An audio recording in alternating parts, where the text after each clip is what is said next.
berupa apa? Sholat, puasa, zakat, termasuk rukun Islam, ya kan? Haji itu juga merupakan syiar-syiar ketauhidan kepada Allah Subhanahu wa taala. Ya. Nah, jika tidak demikian maka sia-sialah seluruh peribadahan tersebut, ya.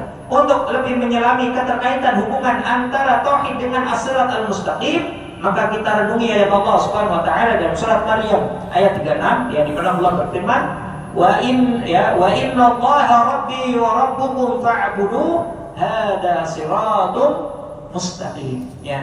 Dan sesungguhnya Allah Rabbku dan Rabb kalian, maka beribadahlah hanya kepada Allah, ya. Jadi ibadah mentauhidkan hanya kepada Allah Subhanahu wa taala. Allah jelaskan hada siratun mustaqim, ini jalan yang lurus. Ya, jadi kalau ditanya siratal mustaqim itu apa?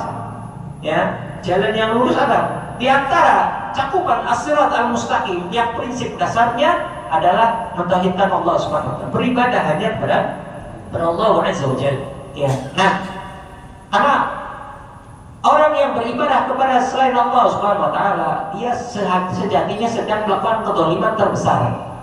Jadi kezaliman itu enggak cuma misalnya membunuh orang, ya, mukul orang, kemudian misalnya melakukan perzinahan, korupsi, ya, judi, mabok dan yang lainnya. Itu kemungkaran.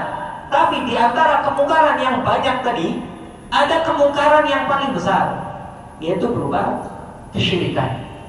Karena Allah jelaskan dalam surat Luqman, ketika Allah menjelaskan terkait kesyirikan, ya, inna syirka la dzulmun azim, sesungguhnya kesyirikan adalah kezaliman yang paling besar. Jadi kalau kita dengar berita misalnya, Pak, ada berita apa terkait pembunuhan, ya, ada sekian orang dibantai, kadang nggak ngeri, takut, ya. Ini orang gila, sadis sekali, jahat sekali, ya. Kita sepakat tidak menyukai kejahatan tersebut, ya.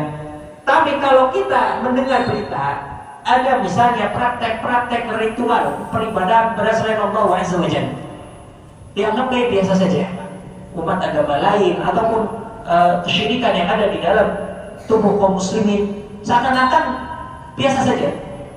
Padahal ini di sisi Allah Subhanahu wa taala adalah kezaliman yang terberat, terbesar. Nah, ini dengan kita belajar kita tahu ada yang lebih berat dosanya dibandingkan kemungkaran atau dosa-dosa besar tadi, yaitu dosa mensekutukan